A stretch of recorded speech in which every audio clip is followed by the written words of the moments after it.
Ok, bon. Écoute, ça règle déjà. Ouais, ça règle. Tout va bien. Excuse-moi. On est en direct. On est en direct. J'ai des absences. Donc, pardon, Cognac J. Prêt? On est prêt. On y va. Bonjour, vous écoutez bien La Confiture. Je suis Sébastien, je suis avec Guillaume. Bonjour à tous. On a appris des trucs et on va vous les transmettre à notre façon parce que n'oubliez pas, la culture, c'est comme la confiture. Les deux ingrédients principaux de la fête. Voilà, c'est ça. Moi, quand je vais en soirée, j'amène toujours mon petit pot de confiture. C'est le must. Le must, voilà. Pour le petit coup de mou de 3 heures du matin. Hop, Ouais, un peu de sucre et puis pouf, c'est reparti. confiture de fraises.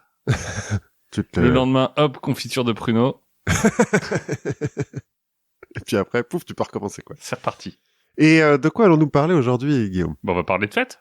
C'est On ça. va parler de danse, on va parler de fête qui dégénère un peu. Ouais, qui dégénère un petit peu, effectivement.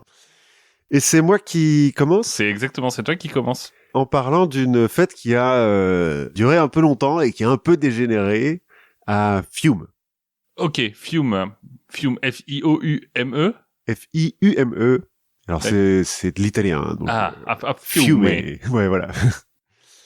Enfin, de nos jours, c'est plutôt la charmante ville de Rijeka, dans la baie de Kravner, en Croatie. D'accord, on embrasse nos amis croates. Voilà, c'est même le principal port de Croatie. Hein. Et c'est surtout connu pour être le lieu de naissance de Kolinda Grabar-Kitarovic. Elle est née là-bas. Voilà. Je la voyais plus vers Split, mais bon. Ouais, bah non, elle est née là. Et alors, bien sur Dans le Rijeka, port, quoi. ouais, pas sur l'île en face qui s'appelle enfin, Kirk. comme nous a dit notre ami croate. On a pris des leçons de prononciation avant cet épisode, Voilà. une fois n'est pas coutume. Mais ça s'écrit KRK. Non, c'était la présidente de Croatie de 2015 à 2020. D'accord. Et C'est celle qu'on a vue à la Coupe du Monde. sûrement. Qui s'était un peu fait draguer, non? Y a pas un truc comme ça? Je sais plus. Par Poutine? Non, par Macron. Non? Je ne sais pas. Et peut-être que tu connaîtras Mladen Mladenovic. C'est aussi son lieu de naissance. Ça sent un peu le criminel de guerre. Non? Ah, alors non. Je te disais, tu connaîtrais parce que c'est un milieu de terrain. De l'équipe nationale croate. D'accord. Dans les années 90. Comme généralement écoute, tu connais ce genre de truc. Tu m'aurais dit Robert Prozinecki. Zvonimir Boban. Hop, c'était bon, mais... Bon, il a peut-être pas non plus brillé intensément, hein, mais je sais pas, je connais rien. Bon. C'est donc pas pour le foot dont on va parler de Rijeka, on va parler en fait de son nom italien, Fiume, et de l'expérience anarcho-fasciste qu'elle a abritée à la sortie de la Première Guerre mondiale. Anarcho-fasciste, c'est une bonne combinaison pour faire la fête. ouais. C'est une espèce de parenthèse enchantée, si tu veux, ou maudite, selon un petit peu les points de vue, pendant lequel un dictateur poète faisait défiler des soldats tantôt en chemise noire, tantôt en costume d'opéra, pendant qu'il déclamait des discours à un balcon, et que son lieutenant se baladait à poil. Alors, s'il faisait que ça, je veux dire, si il passait pas par la case génocide, déportation, crime de guerre, tout ça... Non, bon, il y a eu quelques ratonnades, quoi, mais non. Pas beaucoup de morts aujourd'hui. Enfin, en tout cas, chez moi. Chez moi, il y en aura quelques-uns, mais pas beaucoup non plus. Bon, ça va. Bon, mais alors, avant de détailler un petit peu les joyeusetés de cette parenthèse, plantons un petit peu le décor. Donc, Rijeka, Fiume, je l'ai dit, c'est un des ports les plus importants de l'Adriatique. Depuis l'Antiquité, en fait. Ça a été conquis par les Romains, détruit par Charlemagne, reconstruit par les Croates, qui l'ont vendu aux Habsbourg au XVe siècle. Donc, à ce moment-là, elle est à la frontière entre la République de Venise et l'Empire Habsbourg. Les Habsbourg vont lui donner une certaine autonomie à partir du moment où il la récupère, qui va même s'accentuer en 1779 quand Marie-Thérèse de Habsbourg, reine de Hongrie et de Croatie, lui crée pour elle le statut de corpus separatum. D'accord, un corps étranger. Voilà, qui lui donne donc une relative autonomie au sein de l'Empire Habsbourg, ce qui facilite le commerce, principalement. C'est pour ça qu'on donne de l'autonomie aux villes. Oui, souvent. Ce qui Ou parce qu'on sait pas trop quoi en foutre. Ouais, non mais parce là... qu'elles sont un peu particulières, on en reparlera. Bah là, le fait est que c'est un peu particulier comme ville, parce que donc comme c'est à la frontière, il y a presque autant d'Italiens que de Croates. plus des Hongrois, donc puisque ça fait partie du royaume de Hongrie, c'est à partir de l'époque moderne, ai-je lu. Donc après la Renaissance, une concurrente de Venise sur l'Adriatique. Et c'est très beau, hein, quand tu regardes les photos, t'as effectivement des palais un petit peu comme à Venise. En général, la Croatie, c'est plutôt joli. Oui, mais tu sens que ça a été une ville riche, tu vois, Oui. à l'époque, et notamment grâce à ce corpus separatum. Pendant les guerres napoléoniennes, ça va devenir brièvement français, et puis ça redevient un corpus separatum au sein de l'Empire d'Autriche-Hongrie. Mais sous le nom de Rijeka ou sous le nom de Fiume? Sous le nom de Fiume. D'accord. Et ce, jusqu'au déclenchement de la Première Guerre mondiale. En gros. Bon, et pendant tout ce temps, et comme on l'a vu dans l'épisode 19, j'ai utilisé le Airtable à propos de la République de Venise. Les côtes alentours, les côtes d'Istrie et de Dalmatie notamment, sont sous le contrôle de la République de Venise. Et donc peuplées en ville par des Italiens. C'est pour ça d'ailleurs qu'il y a autant d'Italiens à Fiume, parce que c'est à côté quoi. Oui. Même si ça appartient pas à la République de Venise, c'est à côté. On s'étale. Voilà. Or, la République de Venise est donnée à l'Autriche par le traité de Campo Formio. C'est un petit arrangement entre Napoléon et les Autrichiens. Donc à ce moment-là, tu te dis tout est réuni quoi. Oui. Sous le même tout drapeau. Est autrichien. Tout va bien. Tout va au Habsbourg, tout va bien. Tout va au Habsbourg. A priori, rien ne peut mal se passer. Bon, donc la vie continue avec quand même dans ces villes d'Istrie, de Dalmatie et donc à Fiume, une majorité d'Italiens en ville. À la campagne, c'est l'inverse. C'est-à-dire qu'en gros, en ville, c'est 60-40 pour les Italiens, 40 pour les Croates. À la campagne, c'est 80 pour les Croates, 20 pour les Italiens, quoi. Et j'imagine que la répartition des richesses... Ah, tout à fait égalitaire, bien sûr. Égalitaire. Tu te connais, c'est une époque quand même... on n'est pas loin de l'utopie socialiste, hein. C'est ça. On est au 18e. Donc on peut comprendre à partir de ce moment-là que Fiume, on peut se poser la question, est-ce que c'est une ville italienne, une ville autrichienne ou une ville croate?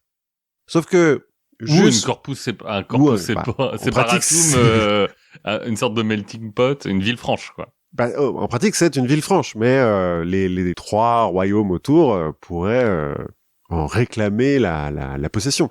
Sauf que l'Italie, jusqu'au 19e siècle, c'est pas vraiment un royaume, quoi. C'est un espèce de patchwork de duché, république, états papaux, petit royaume de Venise, de Naples, de Sardaigne, Et en face, il y a l'Autriche-Hongrie. Et en face, il y a l'Autriche-Hongrie un petit peu plus solide, quoi. L'Italie, c'est dominé par les Français, les Espagnols, les Normands. Enfin, ça n'existe pas, en fait, l'Italie, jusqu'au 19e siècle. À partir de la fin du 18e, la philosophie des Lumières, la Révolution française et le nationalisme qui émerge au 19e siècle, là, les Italiens commencent à se dire, mais attends, on mange tous de la pizza, il y a peut-être moyen qu'on fasse un pays, quoi. Voilà, il y a un truc. La pizza, ça n'a pas été inventé aux États-Unis? C'est pas ça que tu m'avais dit, ou que avait inventé par les... Non, les Américains sont persuadés qu'ils ont inventé la pizza. Ah oui, non, c'est un type de pizza. Ce que je veux dire, c'est que les pizzas sont influencées, la pizza originale est influencée par la pizza américaine, et du coup, maintenant, c'est la pizza américaine qui devient un peu traditionnelle, et la pizza originale qui est un truc de bobo, quoi. Je crois que ça s'appelle l'effet pizza, d'ailleurs. Donc on commence à se demander si être italien, c'est pas avoir une unité, quoi. Notamment grâce à des écrivains comme Alessandro Marzoni, qui est le chef de file du romantisme italien, qui a écrit un bouquin qui s'appelle Les Fiancés, que tout le monde a lu en Italie à l'époque, et qui est sympa, mais la fin est un peu décevante. Tu l'as lu? Non. Alors je crois que c'est un peu triste, hein, quand même, comme truc. Mais en gros, ça fait fleurir l'idée de nationalisme dans le cœur des Italiens, et dans le cœur des puissants, notamment les rois de Sardaigne. Alors bon, je vais pas détailler le Risorgimento, donc l'unification italienne, mais en gros, ça part du royaume de Sardaigne, qui appartient à la maison de Savoie depuis qu'ils ont échangé la Sicile et la Sardaigne avec les Habsbourg. Parce que... Comme ça. Je sais pas, ouais. C'était le mercato. C'est le mercato. Et donc c'est le royaume de Sardaigne qui va annexer petit à petit des royaumes jusqu'à... Pendant 3 grosses guerres principales entre 1848 et 1866, en 1866, ils ont récupéré la majorité de l'Italie, il reste plus que les États papaux, je crois, qui finissent par dire oui, bon, d'accord, ok, mais on peut garder le Vatican, s'il vous plaît? Oui, allez, ok, vous pouvez garder le Vatican. La République de Venise. J'ai lu hier que c'était le pays au monde où on consommait le plus de vin par habitant. Ça m'étonne pas.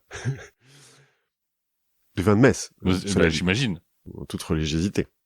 La République de Venise a été rendue par l'Autriche-Hongrie. Alors d'abord, en fait, a été donnée à la France et les Français ont dit bah non. Et au Vatican, je crois qu'à un moment, il y avait 2 papes au kilomètre carré. Ouais. C'est le seul pays Bah, oui. où ça peut arriver. Et donc, au déclenchement de la Première Guerre mondiale, les frontières du Royaume d'Italie sont fixées depuis en gros 1870. La Savoie, le comté de Nice ont été donnés à la France en échange de son aide. Ok, on compte plus dessus. Donc, je l'ai dit, la République de Venise a été récupérée en plus grande partie, mais il manque l'Istrie, la Dalmatie, qui appartiennent toujours à l'Autriche-Hongrie. Et au sein de l'opinion publique et pour certains politiciens de gauche notamment, l'unification est donc pas complètement finie. Même si là, on parle de royaume d'Italie, hein, c'est plus le royaume de Sardaigne et tout.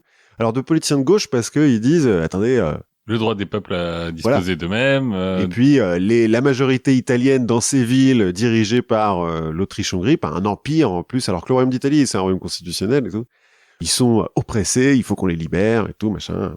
Et, alors, il y en a d'autres, hein, des petits trucs comme ça. Il y a le Tyrol du Sud aussi, il y a certains cantons de Suisse, les cantons où on parle encore un petit peu, un espèce Italien, de mix entre le rital et l'allemand. En fait, en 1877, un politicien, Matteo Imbriani, qui est membre du Parti radical historique, c'est-à-dire que plutôt d'extrême gauche, lui, carrément, va forger le concept de terre irrédente. D'accord.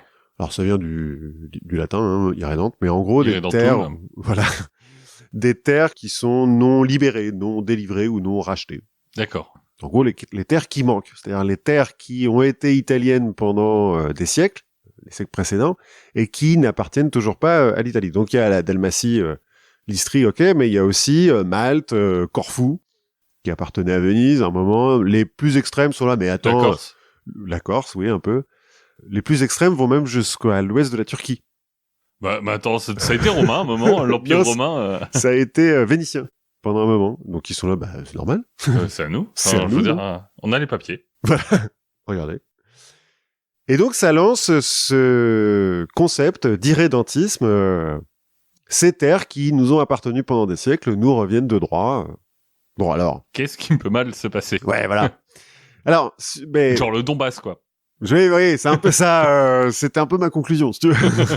Mais bon, à l'époque, là, sur certains endroits, tu vois, comme Fiume, par exemple, 60% d'Italiens, tu pourrais te dire... Puis Fiume, c'est un nom italien, donc finalement, il y a peut-être une revendication quelconque à faire ici. Bref. Et donc, au début de la Première Guerre mondiale, l'Italie se déclare neutre, même si, à l'origine, elle fait partie de la Triple Alliance avec les empires centraux, sauf que la Triple Alliance, c'est une alliance défensive. Et comme c'est l'Autriche-Hongrie qui attaque, l'Italie dit « Ah bah non ». Perché. C'est pas comme ça que ça marche. Donc, ils se déclarent neutres et, discrètement, ils vont parlementer avec les deux blocs pour faire monter les enchères, quoi. En gros, si on vous rejoint, qu'est-ce qu'on gagne ? Hein ? Enfin, si on vous rejoint et qu'on gagne, qu'est-ce qu'on gagne ? Oui, mais bon, les Italiens sont persuadés que c'est eux qui vont faire... Oui, c'est eux qui vont faire la balance. Oui. C'est logique, hein, dans l'armée italienne. L'armée italienne, elle est réputée... Oui. Bref. Pardon à nos amis italiens. Bref, c'est la Triple Entente donc qui remporte les enchères et qui signe en 1915 le pacte de Londres avec le gouvernement italien, dans lequel, si donc il y a victoire, mais enfin on n'en doute pas, l'Italie, à la fin de la guerre, doit récupérer la majeure partie de ses terres irrédentes, y compris la Turquie, enfin bon. Mais pas la Suisse, j'imagine. Un bout de la Suisse, si, quand même. Ah ouais, les Suisses, parce que ouais, c'est pas trop le choix, quoi. Oui, c'est vrai. Bon, un petit bout, hein. C'est vraiment genre 2 vallées, quoi. Et donc, en 1918, l'Italie est dans le camp des vainqueurs et le président du conseil de l'époque, Vittorio Orlando, va à la conférence de paix de Paris, confiant, hein, pour aller récupérer ses gains. Ça se passe toujours bien, les conférences de paix. Voilà. Là, en l'occurrence, ça se passe à peu près bien, sauf que il y a un acteur qui participe à cette conférence qui n'a pas signé le pacte de Londres parce que son pays n'était pas en guerre à l'époque et qui, pour le coup, peut se targuer d'avoir fait pencher la balance. Woodrow Wilson. Un petit peu. Enfin, bon, c'est discutable, mais peut-être. En tout cas, ils ont apporté des gens. Ils ont apporté des gens et du matériel. Et puis Woodrow Wilson, il est en plein dans son délire Société des Nations, donc il veut mettre son nez un peu dans tout, quoi. On commence à avoir le gendarme du monde américain. Un petit peu, ouais. Et donc, il trouve que, non. Hein, récupérer toutes ces terres irrédentes, non. ce n'est pas possible, on peut pas faire ça, il faut faire des élections, la Société des Nations va décider. De façon un petit peu opportune, la France et l'Angleterre vont se ranger du côté de Woodrow Wilson. C'est pas notre faute, c'est la Société des Nations, ça va bien se passer. Oui, et puis l'autodétermination des peuples, tout ça, quoi. S'ils sont vraiment tous italiens, il y aura pas de problème, de toute façon. Non, puis en plus, en fait, comme on vient de libérer, en fait, les Balkans de l'oppression de l'Autriche-Hongrie, et qu'on vient de créer l'État des Slovènes, des Croates et des Serbes, parce qu'on n'avait pas beaucoup d'imagination pour trouver un nom plus court, ben, il faut bien leur donner des accès à la mer, on va pas leur enlever le plus gros port, comme Fiume, par exemple. Donc, et toute la Dalmatie, ça se fait pas. Bon, de façon officieuse, la France et l'Angleterre, ils sont aussi bien contents de pas avoir un concurrent trop puissant en Europe du Sud, hein. On peut se douter que ça participe à la décision. Peut-être. Toujours est-il, donc on refuse aux Italiens les terres irrédentes. Ceux-ci le prennent un petit peu mal. Orlando quitte la table des négociations en pleurant, paraît-il. Après, Clémenceau l'appellera le pleureur. Parce que, voilà. La chouineuse, je crois qu'il c'est ça, l'autre chouineuse de Rital. Donc Orlando rentre un petit peu la queue entre les jambes dans son pays, du coup il perd la confiance du Parlement et il se fait virer de sa place de président du Conseil. Son successeur qui est un petit peu plus à gauche et puis qui commence à avoir à dealer avec des problèmes sociaux, on en avait un petit peu parlé, mais c'est une époque où les ouvriers c'est un peu en grève et tout. Se dit... Les années 20 ? Ouais, non mais alors là, pour le coup c'est Oui. 1819, hein, Oui. 18. C'est le début de ce qui va amener au fascisme, mais... On en avait un peu parlé aussi dans... Alors là, j'ai pas noté le numéro de l'épisode. Mais l'épisode sur les Brigades Rouges. Donc, il retourne à la table des négociations, puis il dit « Ok, allez, c'est bon, je signe, on verra plus tard. » J'ai autre chose à foutre là. Voilà, là, je suis un peu occupé, désolé les gars, mais c'est comme ça. Et c'est là qu'apparaît dans notre histoire notre poète futur dictateur. Parce que je t'avais promis quand même un dictateur poète. En l'occurrence... Il est bretteur aussi ou... Alors, il est aviateur. Tu vas voir. Gabriel D'Annunzio, qui est connu comme écrivain, cela dit. Je ne l'ai pas lu, mais... Alors, en Italie, il est ultra célèbre déjà à l'époque, hein, en 1918 là. En gros, en tant qu'auteur, en tant que poète, etc. C'est un peu un mix entre Victor Hugo, Rimbaud et Beck BD. D'accord, j'allais dire Michel Houellebecq, tu vois. Ça aurait de la classe en dictateur. Non, il est un peu plus... il est pas un BG de ouf, tu vois, mais il a de la classe, c'est un dandy et tout. Mais donc, un peu Rimbaud parce qu'il publie ses premiers recueils de poèmes à 16 ans, et son premier roman 2 ans plus tard, et tout de suite il est acclamé par la critique. Un peu Hugo parce qu'il sera élu député entre 1897 et 1900, il est très engagé politiquement, et un peu Beck BD parce que comme lui il vient d'une famille un peu riche et qu'il est alcoolique et cocaïnomane. Bon. Avant... Enfin, c'est quoi le rapport du coup avec Beck BD ? J'ai lu quelques-uns de ses livres. Je veux pas... Peut-être qu'il se soigne. Peut-être que c'est le passé. Voilà. Avant la Première Guerre mondiale, en dehors des milieux littéraires, il est surtout connu pour être un dandy, pour changer de femme assez régulièrement. Il a été marié 2 fois, il a des liaisons avec... C'est conseillère en communication. les femmes de la bourgeoisie, les actrices et tout. Selon la légende qu'il alimente lui-même, hein, parce que sa vie est une œuvre d'art, si tu veux. Donc, selon la légende, il s'est fait enlever une côte pour pouvoir s'autosucer. Ah, comme la légende de Marilyn Manson. Voilà, c'est ça, ce que j'allais dire, une Marilyn Manson dans le jargon. Selon la même légende, toujours la légende, il aurait cuisiné de la chair humaine pour voir le goût que ça a. Qui n'a pas fait ça quand il était gamin? Voilà, à l'adolescence, faut tester des trucs, quoi. Bon. Au début des années 10, il fuit en France pour échapper à ses créanciers. La France l'accueille à bras ouverts parce que c'est un intellectuel de renom. Si bien que le gouvernement français va rembourser ses créanciers. Tranquille. Comment ça marche, ça? Enfin... C'est un truc à l'époque. C'est possible maintenant encore? Peut-être. Je ne sais pas. Écoute, devenons écrivains célèbres et puis on verra comment ça se passe. Et donc, au déclenchement de la guerre, il est hyper chaud parce que il trouve ça hyper bien. Donc, il milite pour l'entrée en guerre de l'Italie. Il va y retourner donc fin 14, début 15. Et il va faire des discours hyper nationalistes et notamment pour récupérer les terres irrédentes. Son but, lui, c'est pas seulement d'aller à la guerre. Alors, c'est aussi d'aller à la guerre parce qu'ils trouvent ça cool, C'est c'est chouette, la romantique guerre. et tout, voilà. Mais c'est aussi de récupérer les terres irrédentes. Et donc, il a fait la guerre? quand le pays entre finalement en guerre, il s'engage volontairement dans l'aviation et bon, à défaut d'être hyper de bien suivre les ordres, il fait un petit peu quelques comment dire Fait d'armes. faits d'armes, voilà, des choses un petit peu incroyables quoi. Bon, il va perdre un œil quand même C'est déjà pas... lors d'un atterrissage d'urgence. Il va se battre un petit peu, alors il va pas avoir beaucoup de victoires comptabilisées, voire aucune. Mais bon. Il va faire beaucoup de propagande, en fait, par rapport à ce qu'il fait. En 1918, il va survoler Vienne pour lâcher des tracts D'accord. avec un autre aviateur. Alors, dans les tracts, il y en a certains qui ont été validés par l'état-major, qui sont là, genre viennois, attention, vous voyez, on peut survoler votre ville, on pourrait lâcher des bombes, mais on lâche des tracts. Donc, Et rebellez-vous. des fleurs. Juste des tracts. Rebellez-vous contre le truc.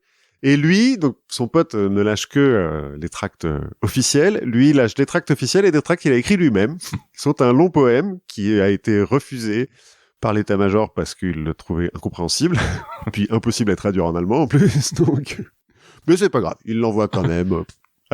C'est de l'auto-édition. Voilà, c'est ça. À un moment donné, il va avec d'autres soldats un petit peu de son acabit qui sont flamboyants, on va dire. Ils vont utiliser une vedette lance-torpille hyper rapide, toute neuve, qui vient de sortir des chantiers navals de Venise, pour rentrer dans un port militaire autrichien de nuit et normalement saboter des trucs. Bon, il se rate un petit peu, les torpilles, il les balance sur un quai, ça explose, mais ça fait pas vraiment de dégâts, mais c'est pas grave. En rentrant, il va écrire des trucs dessus, des articles de journaux, tout le monde va être là, genre, waouh, c'est super, on est imbattable, bon. On a détruit un quai. Il va quand même recevoir une demi-douzaine de médailles pour ses faits d'armes, parmi les plus prestigieuses du Royaume d'Italie. Bah, comme quoi, la communication, ça compte. Bah, en temps de guerre, en fait, la propagande, on aime bien, quoi, parce qu'il Bah, chauffe c'est ça. vachement les troupes et le peuple. Et donc, au moment de la conférence de Paris, bah, il va critiquer publiquement le gouvernement, Orlando, là, la peureuse, et il va multiplier les discours nationalistes et irrédentistes, donc. Et c'est lui qui va inventer l'expression « victoire mutilée ». Parce qu'en gros, donc, il va dire on est du côté des vainqueurs, on aurait dû gagner plein de trucs, mais nous, on gagne rien par rapport à la France et l'Angleterre qui se partagent le gros du butin, quoi. Donc c'est de lui que vient cette expression qu'on utilise régulièrement. Alors qu'on voit qu'un certain Benito Mussolini va beaucoup utiliser pour chauffer ses troupes. À l'époque, en tout cas, c'est hyper populaire, cette expression de victoire mutilée. Et ça va gêner pas mal les gouvernements avant Mussolini et aider Mussolini. Et en fait, forcément, ces prises de position sortent du Royaume d'Italie et vont notamment à Fiume, où la majorité italienne, fin 1918, va manifester dans les rues pour demander l'annexion de la ville par l'Italie. Mais juste de la ville ou de la campagne autour avec les Croates? Bah, du Corpus Separatum, Oui. quoi. En gros, pour les Italiens de la ville de Fiume, la campagne autour, où il y a des Croates, ça leur appartient, quoi. C'est Ouais. Bon. C'est le jardin, quoi. c'est l'ardin, voilà. Plus ou moins.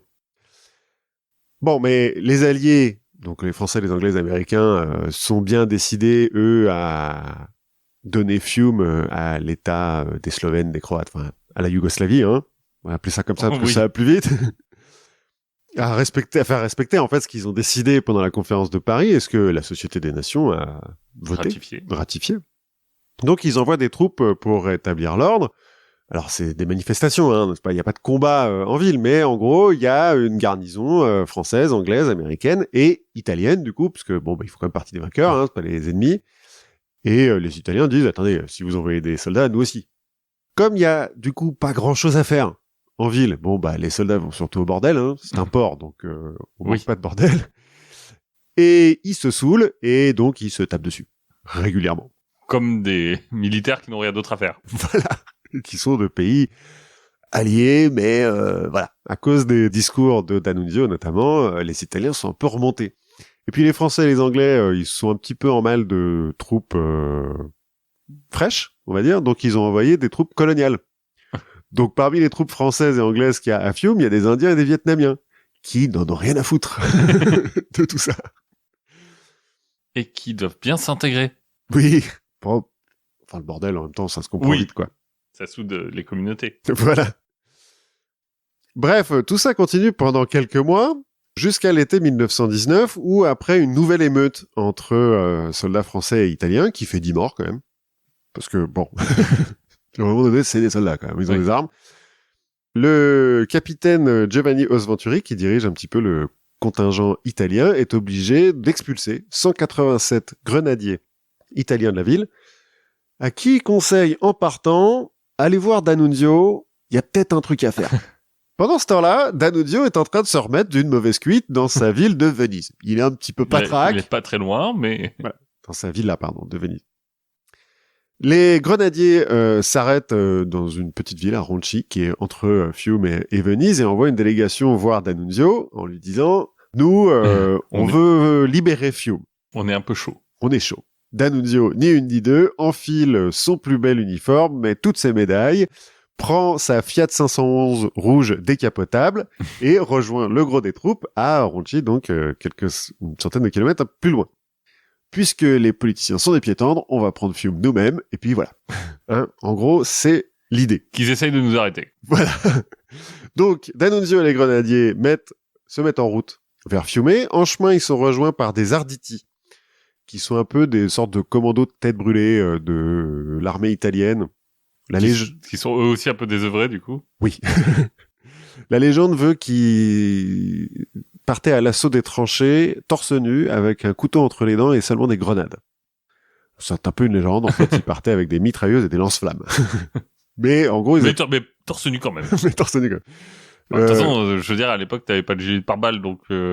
Oui, ça changeait pas grand-chose. Bon, après, on se bat pas qu'en été, quoi. Ouais, c'est ça. Après, Verdun en février, quand il va torse nu, bon. Peut-être pas beaucoup de soldats italiens à Verdun, cela dit. Mais bon, en gros, ils étaient entraînés à passer derrière la ligne ennemie pour aller foutre le bordel dans les tranchées. C'est des mecs qui sont chauds. Bah, grâce au lance-flamme. Voilà. Donc, ils sont rejoints par les Arditi. Arrivés à la frontière, ils sont arrêtés par les troupes régulières italiennes, enfin, pas par les douaniers, quoi. Puis les troupes régulières italiennes, qui sont dirigées par un général. D'Annunzio fait un grand discours du haut de sa voiture. Dit au général, puisque c'est comme ça, tuez-moi sur place. De toute façon, moi, je continuerai à avancer. Les soldats du général sont là. Ouais, ok, on va prendre Fiume. Le général finit par dire, ouais, ok, allez, on y va. Je sais pas que ça à foutre. Non, mais en même temps, il est un peu d'accord, en fait, le général, dans le fond. Cette petite troupe est rejointe par un certain nombre d'aventuriers, notamment un certain Guido Keller, dont on va reparler un petit peu plus tard, qui va voler des camions militaires pour emmener tout le monde, pour que ça aille un petit peu plus vite. Et donc, le 12 septembre 1919, D'Annunzio arrive à Fiume à la tête de 2000 légionnaires. Ah oui. Bon, celui qui les appelle légionnaires, hein, mais 2000 quand même. 2000 quand même. Et rentre dans la ville, où la population italienne les accueille à bras ouverts. Et du coup, ils disent on prend la ville. Voilà. C'est à nous. On l'annexe pour le royaume d'Italie. Les soldats français, anglais et américains voient arriver tout ça et se disent est-ce qu'on tient vraiment à cette ville? Ouais, déjà. Ensuite, on n'a pas eu d'ordre. Quand ils demandent des ordres, les gouvernements font attendez, on demande à la Société des Nations. Ouais, voilà, c'est ça. Vous dites l'écrivain d'Annunzio, le mec qui a 50 ans qui a perdu un œil là. Ok, bon bref, ils finissent par vite se barrer. Peut-être que le fait que la première décision de D'Annunzio, une fois qu'on lui a donné le commandement de la ville, c'est de fermer tous les bordels, a un lien avec ça. Oui, on verra. Ça peut poser des problèmes. C'est la fabrique de la société quand même. Les bordels, ouais. Donc, D'Annunzio a pris la ville. Il annonce publiquement qu'il l'a annexée pour le royaume d'Italie. Le gouvernement italien, qui a pas vraiment demandé ça, qui est en train de négocier un traité avec la Yougoslavie, la Société des Nations, tout ça, dit merci mais non merci. Enfin, qui êtes-vous? Qui êtes-vous? Qu'est-ce que vous faites? Monsieur, c'est un carrefour ici. Voilà. Et donc, pour sauver la face, ils mettent en place un blocus maritime sur la baie. Bon, un peu lâche, hein, parce que bon, pas dépenser un fric fou dans cette histoire, mais blocus maritime quand même. Et il propose une consultation de la population de la ville, quoi. Après tout, autodétermination des peuples, tout ça. Faire. D'Annunzio approuve, organise un référendum. La population majoritairement italienne accepte. l'annexion au Royaume d'Italie. Le Royaume d'Italie est un peu genre... C'était pas vraiment ce qu'on voulait. Et D'Annunzio dit non, on peut pas leur faire confiance. De toute façon, vous m'avez désigné gouverneur. Enfin, j'ai choisi que... j'ai 2000 hommes sous mes ordres, donc c'est moi le gouverneur. Donc non, on va plutôt rester indépendant. Et puis être Fiume. Parce que voilà. Et puis, j'ai un plan, on verra, mais pour l'instant, que la fête commence. Hein. Parce que, après tout, moi, à la base, je suis poète, D'Annunzio. Et puis, c'est... Enfin, tu vois, on est 6 mois, 1 an après la fin des combats. Donc, en fait, tout le monde a envie de faire la fête. Donc, ils se font pas prier, en fait, les gens. Donc, voilà. C'est parti pour la bamboche, comme dirait l'autre. Il y a Albert Londres, le journaliste français, qui est à Fiume à ce moment-là, pour le Petit Journal, et qui va écrire « Ce fut l'heure la plus flamboyante de mon existence. Pas une femme, pas un enfant qui n'ait sa palme à la main pour fêter... La fête. Parce que bon, la révolution, non, pas vraiment. La liberté, bah, ouais, plus ou moins. Bon, problème, je l'ai dit, la marine italienne a mis en place un blocus. Même s'il est pas très serré, ça reste un blocus. Donc il faut, pour Fiume étant un port, il faut quand même le passer à chaque fois. L'alimenter, quoi. Oui. Pour cela, D'Annunzio va charger Guido Keller, le mec des camions, de ravitailler la ville. Et pour ça, il va le nommer directeur du bureau de léger de main et des attaques éclairs. Et donc Guido Keller, avec quelques légionnaires, les Arditi là et tout, et grâce aux bateaux militaires qui ont été abandonnés dans le port par les Italiens et les Français et les Anglais, va se mettre à rançonner les bateaux de commerce qui passent au large de la baie et à piller les fermes et les villes environnantes. On fait une ville pirate, quoi. Voilà, c'est ça. c'est notre politique. Ça marche, écoute. En pratique, c'est les derniers pirates de Méditerranée. Enfin, c'est les derniers vrais actes de piraterie en Méditerranée. On va s'attarder un petit peu plus sur ce Guido Keller, parce que, comme tu t'en doutes, il a l'air un petit peu marrant. Comme D'Annunzio, il est né dans une famille riche, il est même de l'aristocratie milanaise. Il se veut poète. Moins que D'Annunzio. Un peu, disons qu'il a plus de talent pour faire de sa vie une performance artistique que pour écrire vraiment ce qu'il fait. Quand la guerre éclate, il a 22 ans, donc il est un peu plus jeune quand même que D'Annunzio, mais comme lui, il va s'engager volontairement dans l'aviation. Bon, il sait pas piloter d'avion, mais c'est pas grave, il apprend vite. Mais c'est mieux que l'infanterie. Voilà, il est noble quand même. Il apprend vite. C'est la cavalerie moderne, quoi. C'est ça. On suppose d'ailleurs que c'est là-bas qu'ils se sont rencontrés, Keller et D'Annunzio. Et il pousse le concept d'aviateur décadent un cran au-dessus. C'est-à-dire qu'il va pas se contenter de larguer des tracts, si tu veux. À terre, il se balade avec un aigle apprivoisé sur l'épaule, ou un âne, lui aussi apprivoisé, Sur l'épaule? Non, sur le fauteuil passager de sa voiture. Il lui a appris à s'asseoir là. Ok, cool. En vol, il pilote régulièrement nu, ou en pyjama. Il a fait installer dans son cockpit un service à thé. Et une petite carafe, tu sais, à whisky. Oui, sûrement. Un crâne humain aussi derrière, sur lequel il a mis l'espèce de casque en cuir là des aviateurs de l'époque, des lunettes et une écharpe d'aviateur. C'est son copilote, quoi. Tu vois. Il vole avec la mort. Ouais, un peu.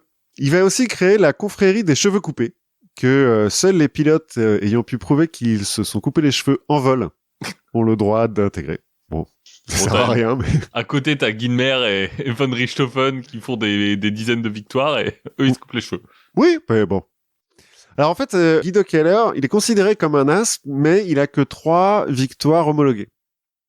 Mais en fait, il avait l'habitude de ne pas finir ses combats. C'est-à-dire qu'il a un côté un petit peu chevaleresque et tout, il se bat contre les aviateurs autrichiens, il leur touche la queue de leur avion et ensuite il les laisse partir. Parce qu'il dit, c'est bon, j'ai gagné. Écoutez, c'est comme ça. Allez, grand prince. Bon, à la fin de la guerre, il s'écrase de l'autre côté des lignes ennemies, il est fait prisonnier, mais bon, pendant pas très longtemps, et donc 1918, il est un peu paumé, c'est pas trop quoi faire. Comme D'Annunzio, il a un léger problème avec la boisson et la cocaïne, donc ouais, allons prendre une ville et faire de la piraterie, quoi. Je veux dire, qu'est-ce qui peut mal se passer? À Fiume, donc, il se balade encore une fois souvent nu, ou déguisé en Neptune, c'est-à-dire nu aussi, mais avec un trident. Il dort toujours nu dans un arbre, sur lequel il a construit une vague cabane. Enfin, quand il dort, parce que donc la cocaïne, quand même. Il fonde aussi un groupe de yoga nommé l'Union des libres penseurs cherchant la perfection. Écoute, nu. Au sein duquel il partage donc son enthousiasme pour le nudisme, les philosophies indiennes et orientales, le végétarisme, s'il est végétarien, et le sexe tantrique entre hommes. Parce qu'il est aussi ouvertement homosexuel, parce que... Ouais. Pour ça, ceci dit, c'est... Voilà. Et comme c'est Guido Keller, personne lui dit rien. Et puis qu'il a un trident, quoi. Il a un trident, déjà, et puis c'est lui qui ramène la coke et la bouffe, donc on lui dit rien. Hein. Et d'ailleurs, pour alimenter cette passion pour les narcotiques, et puisque de facto Fiume n'appartient plus à aucun pays où il y a des lois, notamment des lois qui régissent le commerce et le trafic de drogue, Guido Keller va inviter des trafiquants à Fiume qui vont se faire un plaisir de venir pour écouler, pour écouler leurs marchandises. Avec leurs marchandises, j'imagine. Bien sûr, sinon pas... Forcément, la rumeur des fêtes un petit peu dantesques et de la liberté absolue qui est en vigueur en ville se répand en Europe. Et une foule d'artistes, alors dadaïstes, futuristes, s'y précipitent, mais aussi des révolutionnaires un petit peu de tous bords, des anarchistes, des bolcheviques hongrois, belges, des rebelles irlandais qui sont en quête d'armes. Hein. C'est un moment où l'Irlande, ils sont un petit peu chauds, l'IRA. Mais qui est-ce qui paye pour tout ça? Pirates Guido Keller, pas de problème. En pratique, il y a ce qui a été laissé sur place par les diverses garnisons qui sont parties. Et puis, Guido Keller, il attaque aussi des navires militaires de temps en temps. Non, mais je veux dire, pour la coque. Il y a de l'argent en ville. Et puis, D'Annunzio et Guido Keller sont plutôt friqués, de base.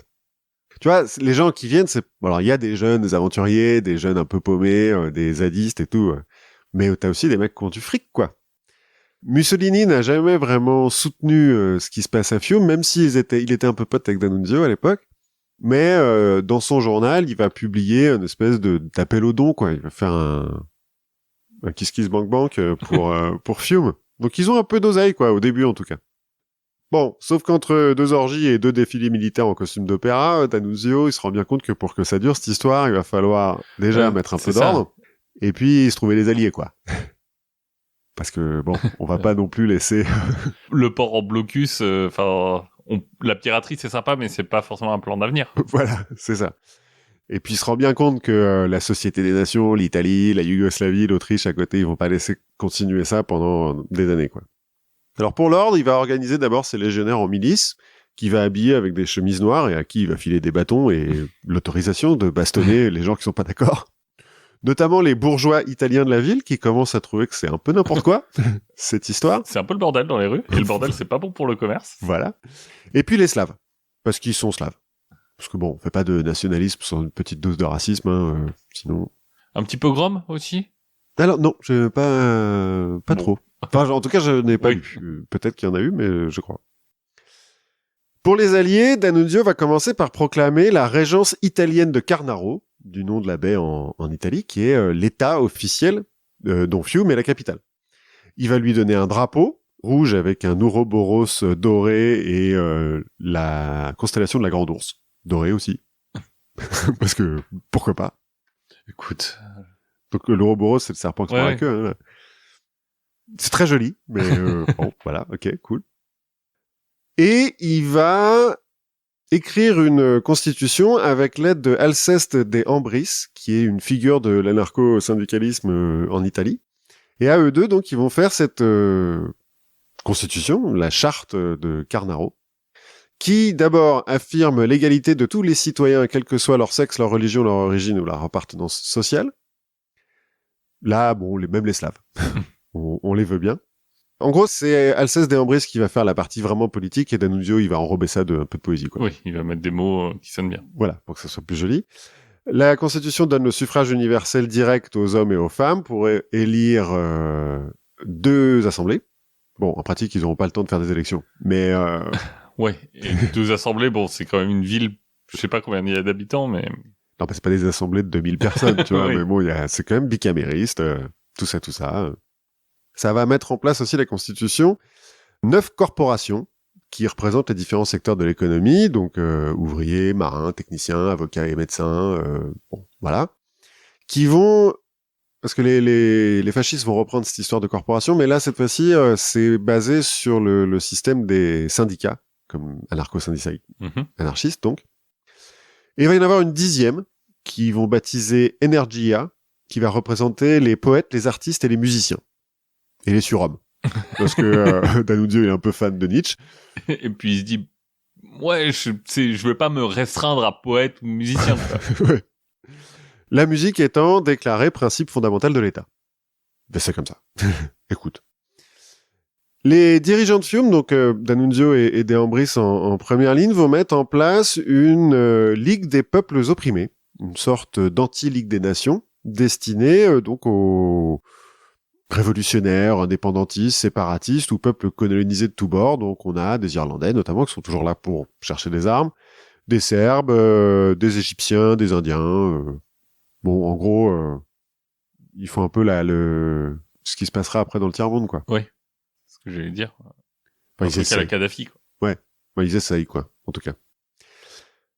Bon, malheureusement, à la proclamation de la Régence, il y a seulement l'URSS qui la reconnaît officiellement. Lénine ayant affirmé que lui et D'Annunzio étaient les seuls vrais révolutionnaires d'Europe. En toute modestie. Et pendant qu'à Fiume, on part tous et qu'on rêve à une utopie socialiste, les gouvernements italiens et yougoslaves, eux, continuent à négocier. Hein, parce que, bon, eux, ils sont un peu sérieux et tout. Sous l'égide de la Société des Nations, bien sûr, avec la bénédiction des États-Unis, etc. Et le 12 novembre 1920, ils signent le traité de Rapallo, qui va mettre un petit peu fin à tout ce bordel. Selon le traité, l'Italie récupère officiellement Trieste, l'ouest de l'Istrie, et quelques îles de la baie de Gvarner, donc la baie où il y a Fiume, alors pas l'île de Krk, Non, ça reste... qui est quand même une grande île, hein. Il y a même un aéroport, et tout l'aéroport de Krk, de Kirk. Mais donc l'Italie ne récupère pas... Et est-ce qu'à Cricri, il y a des pipis de farlouse? Peut-être, je ne sais pas, mais peut-être. Ah, j'aurais dû regarder quels étaient les oiseaux de l'île de Krk. Donc ils récupèrent pas la Dalmatie et tout. Enfin bon, on en arrête un petit peu avec les conneries de terres irrédentes qui sont vraiment trop loin de l'Italie. Et Fiume va retrouver, selon le traité, son statut d'avant-guerre, c'est-à-dire le corpus separatum, sauf que cette fois-ci, on va appeler ça l'État libre de Fiume, qui est aussitôt reconnu par la France, l'Angleterre et les États-Unis. En réaction à la signature du traité, le lendemain ou le surlendemain, Guido Keller va survoler Rome et bombarder le Parlement avec un pot de chambre plein de navets. Allégorie tangible de leur valeur, écrit-il sur une petite note qu'il a mis dans son pot de chambre. Et donc, tout le monde s'accorde à dire que D'Annunzio, ses légionnaires et les fous, là, qui se baladent à poil, c'est de la responsabilité de l'Italie. Le gouvernement italien envoie donc un ultimatum à D'Annunzio pour lui permettre de quitter la ville sans violence. Allez, sois cool, mec. On oublie, on s'est bien amusé. Voilà, c'était marrant, mais il y a une fin à tout. Le poète refuse et va déclarer la guerre à l'Italie. Le 21 décembre 1920. Le 24, la marine italienne va bombarder le palais du gouverneur. Et le 25, il est parti. Non, le 29. Ah. Parce qu'il y a quand même 50 morts dans ce bombardement. Et donc le 29, ils évacuent. La fête est finie. En avril 21, des élections vont porter le mouvement autonomiste dirigé par des Croates à la tête de l'État libre de Fiume. En mars 1922, les fascistes italiens vont faire un coup d'État et Fiume est officiellement annexé par l'Italie fasciste en janvier 1924. Voilà, la fête est définitivement finie.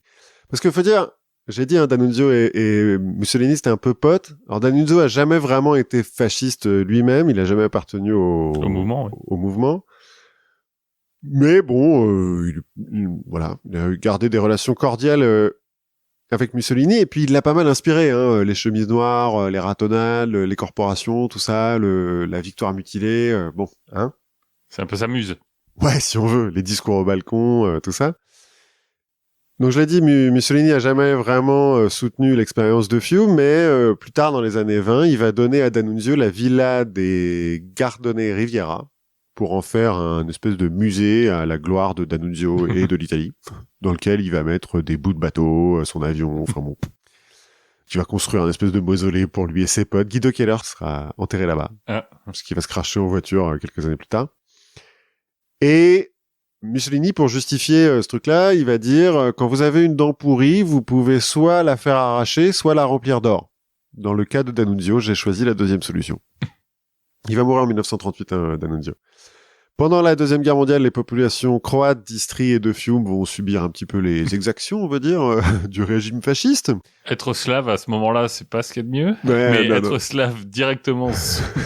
Bah, remarque, je pense qu'il valait mieux que ce soit peut-être Mussolini, je sais pas. Hitler, ouais, bon, en tout cas, ils prennent cher. Ce qui est sûr. Et donc, à la fin de la guerre, des centaines, voire des milliers, selon les sources, d'Italiens de Istrie et de Fiume sont exécutés en étant jetés dans des foïbes. Je sais pas trop comment ça se prononce, mais en gros, c'est des gouffres naturels, puisque c'est creusé par l'eau. Des puits, quoi. Des puits. Oui, plus ou moins, c'est ça, mais naturel. On y retourne. On en finit par... on le jette dans le puits. Mais par dizaines, centaines, voire des milliers. Donc bon, ça dépend un petit peu des sources, mais en gros, il y a un petit massacre. Alors, organisé directement après la libération par les résistants, hein, plus ou moins, puis ensuite par Tito, hein, qui va essayer d'un peu faire table rase du passé, comme on dit. Et en réaction, des centaines de milliers d'Italiens vont quitter Istrie, Fiume et la Dalmatie pour rentrer au Royaume d'Italie. Oui, en réaction, pas pour protester, quoi. Non, pour éviter le puits, quoi. Et en 1947, l'Istrie et Fiume-Rijeka, du coup, sont officiellement intégrés à la Yougoslavie. L'Italie ne conservant que Trieste, mais c'est approuvé par un traité seulement en 1975. D'accord. Donc, entre-temps, c'est toujours un peu... Pendant 30 ans, il y a eu un petit peu de statut autonome de Trieste, alors pas le bordel comme à Fiume, mais bon, voilà. Voilà, c'est la fête est complètement finie à Rijeka, enfin bon... Peut-être qu'il y a encore des fêtes à Rijeka, mais pas au même degré. Avec moins de gens nus. Moins de gens nus, peut-être. Mais bon, en dehors des délires un petit peu orgiaques de D'Annunzio et de Keller, qui sont assez marrants quand même, cette histoire illustre bien le concept d'irrédentisme, de terres qui ont appartenu pendant des siècles à un pays, mais plus maintenant. Alors en Italie, à part quelques extrémistes un peu fachos, il y en a pas... on parle plus d'irrédentisme. Hein. L'Italie ne veut pas récupérer Nice, même si on veut bien leur donner Estrosi. Et Ciotti. Et Ciotti, ouais. Allez, on fait un paquet. Mais il y a encore pas mal de terres irrédentes qui sont disputées, on pourrait citer dans les Balkans, hein, il y en a plein. Le Kosovo, enfin... Ouais, le Kosovo... Enfin, en fait, je détaille pas parce que vraiment, il y en a plein dans les Balkans. Mais le Cachemire entre l'Inde et le Pakistan, et la Chine, parce que, voilà. Le Mont Saint-Michel entre les Normands et les Bretons. Et donc, le Donbass. Le Donbass. En Ukraine. Ou la Crimée. En Ukraine, au moment où nous enregistrons. Oui, voilà. Ou la Crimée, qui n'est plus en Ukraine depuis 5 ans, mais 6 ans. Mais ouais, bah, après la Crimée, tu vois, Sébastopol, ça a été quand même russe. Ouais, mais c'est le même truc en fait. Tu vois, ça a été russe pendant quelques siècles, mais après c'était ukrainien, et puis là ils l'ont récupéré en disant bah c'est à nous. Hein. Oui. Après. Tu trouves les excuses que tu peux. Bien sûr, bien sûr. Et d'ailleurs, ce que t'es en train de faire, sont en train de faire les Russes là, on approche des troupes, mais non, c'est pas nous. Non, c'est juste des exercices. Il faut qu'ils marchent. On s'entraîne à marcher parce que vous comprenez bien que si on crame pas tous les sens dans des tanks, après on n'a plus le budget. Voilà, c'est ça. Donc l'année prochaine, si on veut avoir le même budget, il faut qu'on utilise les tanks. Ben, c'est plus ou moins la même stratégie qui avait été utilisée par le royaume de Sardaigne à une époque pour forcer l'empire d'Autriche-Hongrie à attaquer et donc récupérer des terres. Voilà. Eh ben écoute, on est au cœur de l'actualité. Moi, je me dis, je vais attaquer un autre pan de l'actualité parce que je pense que c'est un bon moment pour parler d'épidémie. J'ai l'impression que le sujet est un peu en train de baisser dans l'attention collective. Ouais, c'est vrai. Donc ce serait dommage d'arrêter de parler de maladie, non? Surtout, maintenant tout le monde est devenu un peu épidémiologiste, un peu médecin. Bien sûr. Je sais pas toi, mais moi je viens d'avoir mon doctorat. C'est ça. Je me dis qu'on pourrait peut-être mobiliser ça d'une façon un peu originale. Je sais pas d'idée sur comment on peut faire, mais ce serait dommage de perdre toutes ces compétences. Oui, bien sûr. Donc il faut les entretenir un peu. On va parler d'épidémie, et pour ça on va partir en Allemagne au début du XVIe siècle. Normal. Donc en Allemagne, pour être un peu plus précis, on va aller à Strasbourg. Terre irrédente, elle aussi, hein. Terre irrédente, exactement, puisque la ville fait partie du Saint-Empire depuis Othon le Grand. Le fameux. Le fameux, depuis, un peu après Charlemagne. Et donc Pépin le Bref. Ouais, ça doit être son alter ego, son jumeau maléfique, Othon le Grand.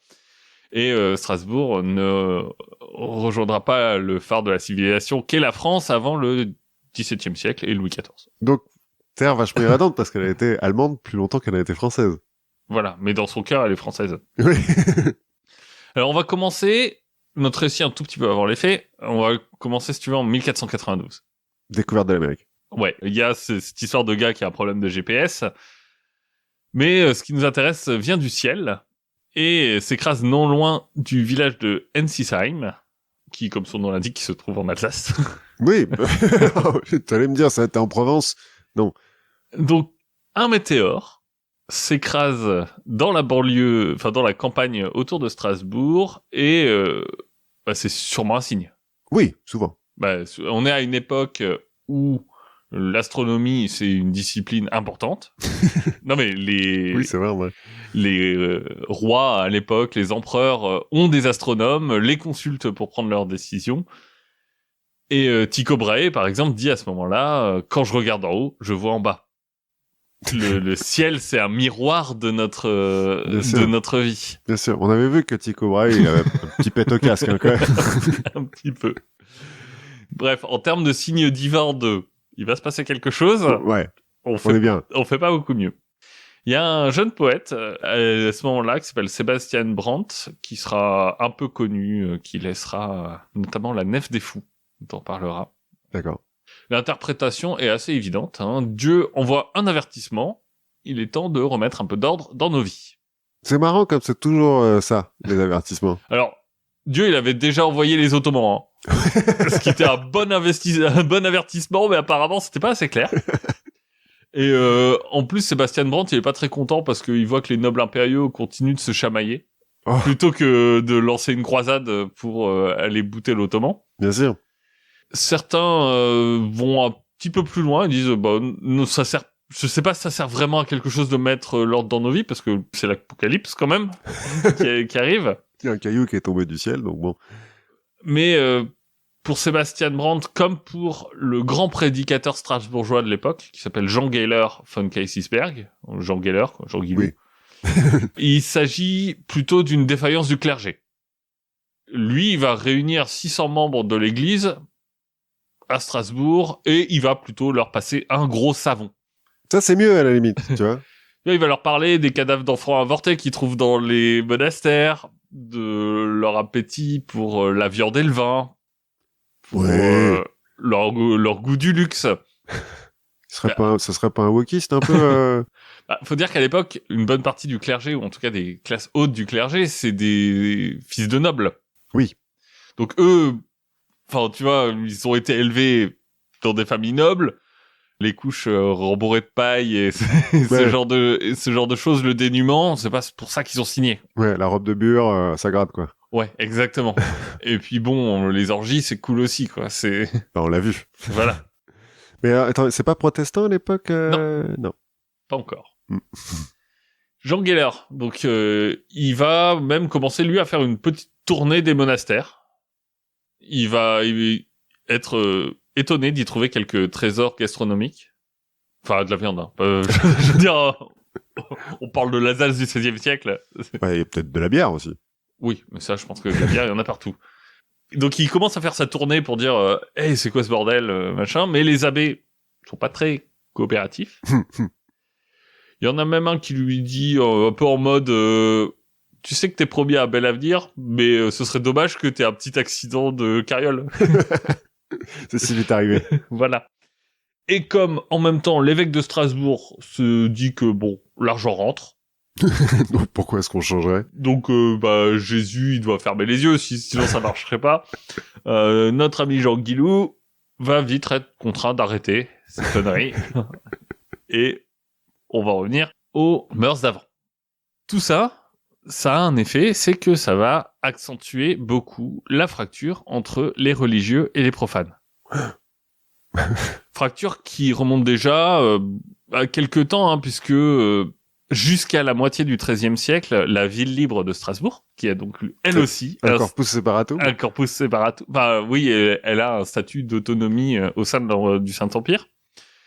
Donc, avant la première moitié du XIIIe siècle, elle était dirigée par un évêque, par l'évêque de Strasbourg.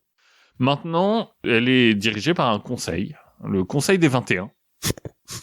Donc, qui, comme son nom l'indique, compte 32 membres. Élu démocratiquement. Alors, un petit peu, en fait, c'est beaucoup... Il y a quelques religieux, mais il y a beaucoup les représentants des guildes de la ville, parce que Strasbourg, c'est quand même une ville au carrefour de l'Europe. C'est pas un peu une Venise de par là? Bah, en fait, c'est sur le Rhin, donc t'es en plein sur l'axe nord-sud, et t'es entre Paris et l'Allemagne, quoi. Oui, c'est vrai.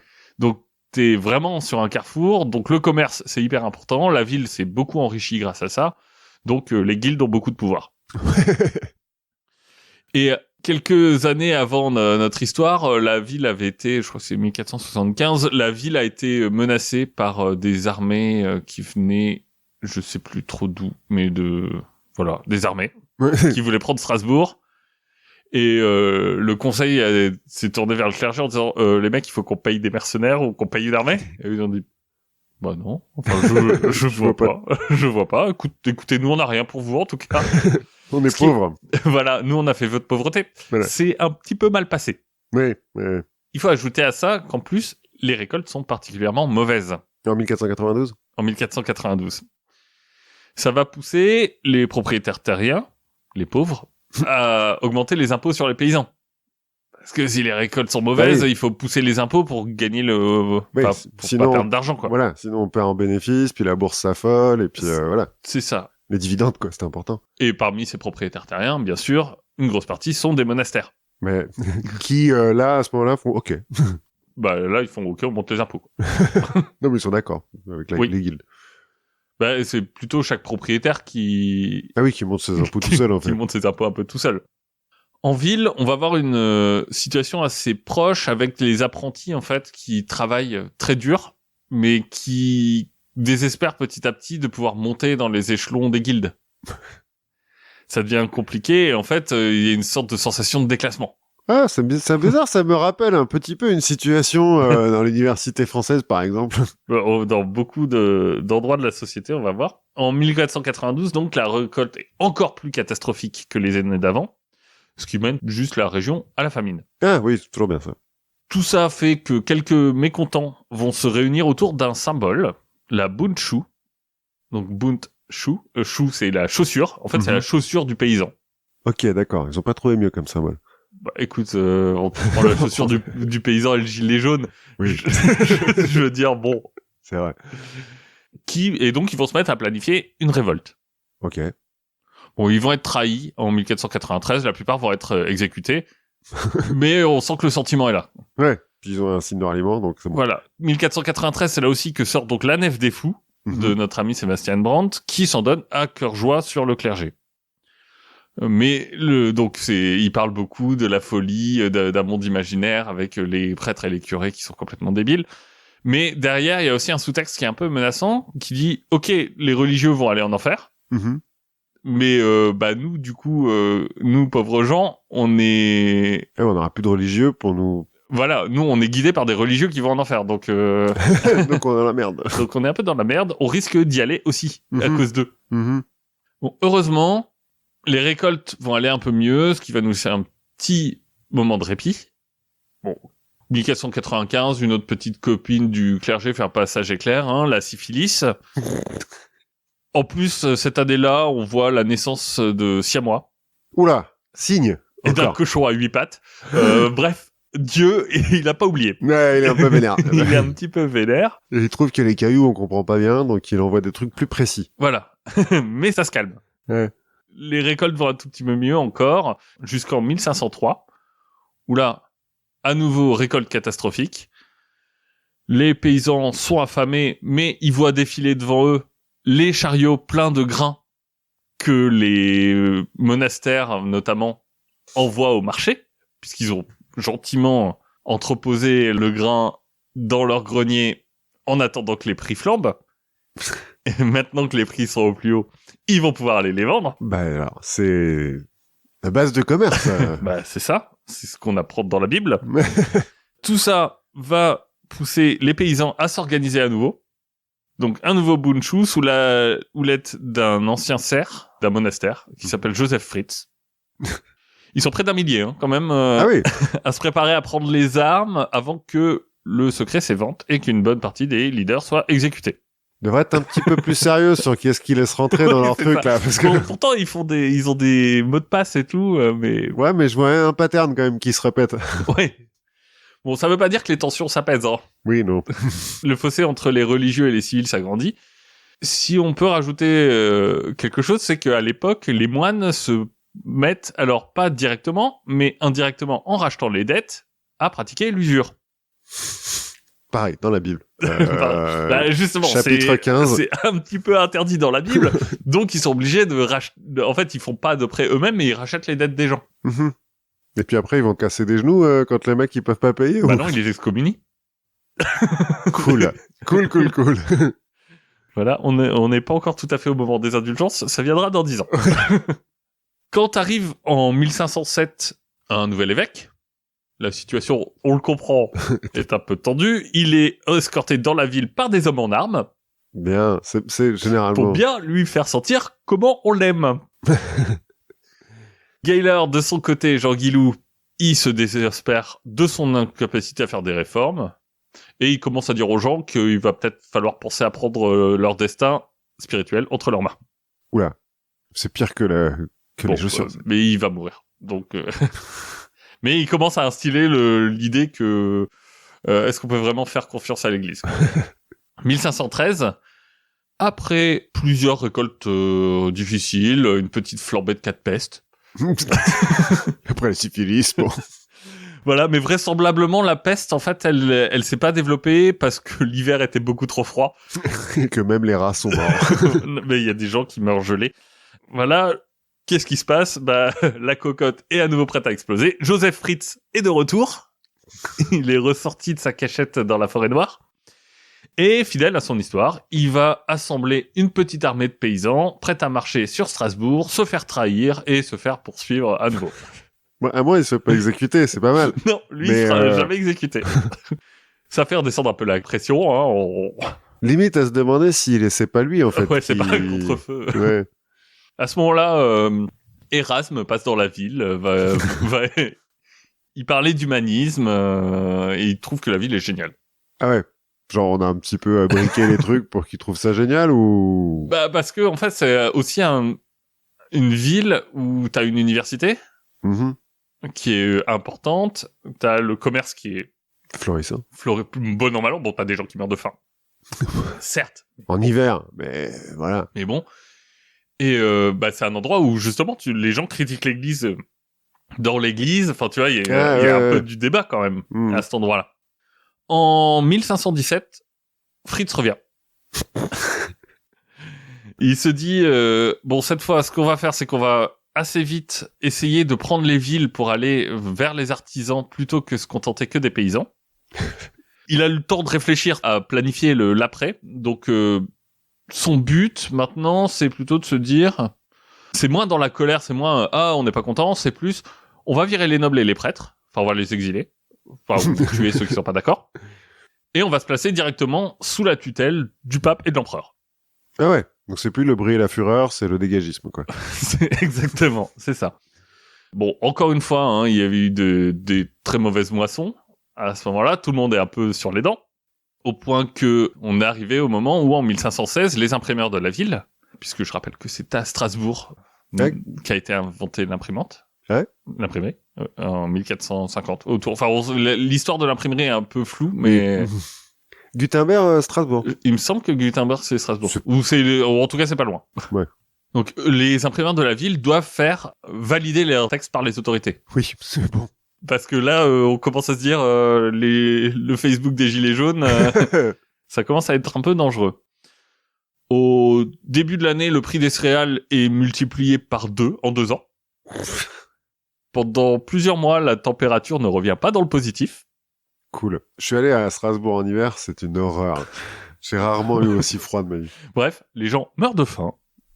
Et c'est à ce moment-là que les propriétaires laïcs, mais surtout religieux, décident de ressortir leurs réserves et de vendre Le grain. le grain 10 fois le prix. voilà, à 2 fois le prix pour empocher un joli pactole. Les magistrats, enfin les gens du Conseil des 21 commencent à se dire ça sent pas très bon cette histoire. Enfin, ça fait quand même plusieurs fois parce que le dernier truc de Fritz, enfin ils étaient une dizaine de milliers. Enfin ça. Ah ouais. Ouais, il y en a de plus en plus, quoi, à chaque fois. Ouais, il y en a de plus en plus. Ils commencent à se dire c'est peut-être pas très bien. Donc ils vont peut-être leur donner un petit chèque inflation. voilà, ils vont ouvrir leur grenier. Ils vont contrôler les prix des denrées, faire baisser les impôts pour calmer un peu les gens. Les moines vont, eux, accorder des prêts pour passer l'hiver. Oui, bah ouais. Je crois qu'ils avaient pas le droit. Ouais, Il y a un prête-nom, quoi. Ouais, non, mais c'est surtout qu'ils disent, ok, enfin, ils retardent les échéances des prêts qu'ils ont rachetés. Techniquement. Cool. En attendant la moisson. Oui. Qui va permettre à tout le monde de se refaire. Bien sûr, bien sûr. Bon, gelée tardive, tempête de grêle. Tout se passe bien. Tout se passe très bien. Donc les paysans ne peuvent plus rembourser. Ils sont maintenant sous la menace d'une excommunication. Ah bah oui, en plus. Ce qui est encore pire que... Enfin, c'est presque pire que la famine, hein. Oui, bien sûr. Enfin, moi... Non mais... La dernière fois que j'ai été excommunié, je l'ai mal vécu. Voilà, la peste se déclare à Mulhouse. Et à Strasbourg, les hôpitaux sont bondés de désespérés qui n'ont plus rien à manger.